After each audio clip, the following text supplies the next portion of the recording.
Hi, this is Jim Ledoux with Vibrant Faith, and I want to offer 7 suggestions for growing a culture of generosity. So the first suggestion relates to 3 words: asking people to be generous and to give, thanking people for their generosity, and telling people the stories of transformation. So when we think about asking them, ideally you should be creating a schedule through a year-round schedule of when we're going to be inviting people, where we're going to be extending those invitations, to whom are they targeted for. But we actually have a strategic plan of asking that encompasses the entire year. The same thing would go for thanking. How do we create a schedule for thanking people for their generosity?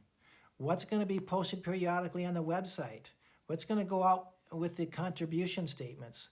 What's going to be shared during worship experiences? How are you going to capture some of those stories and make sure that you're thanking people? And don't forget the underutilized element of just writing some personal notes. And then the last element is that telling. Again, create a year-round schedule for telling donors how lives are being transformed as a result of their generosity. And how are we doing that in person, at meetings, online, all those different communication platforms. So all 3 elements need a year-round strategic plan.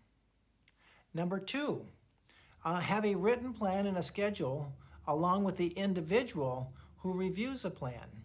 So we can create all these plans, but if no one is actually tending to that plan, making sure we're following up, putting things in order, it'll fall by the wayside. So have a point person or an individual related to those plans. Number 3, actually create a stewardship task force around asking, thanking, and telling.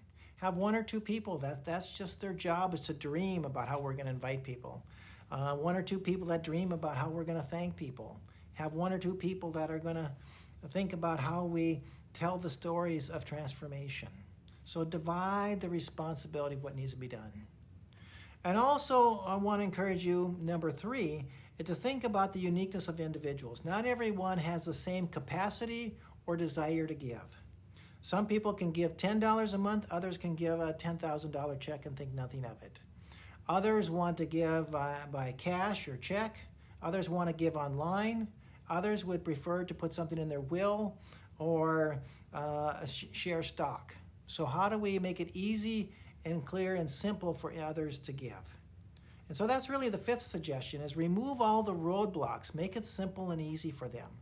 Don't make it where they have to go through several hoops just to be generous. Make it easy.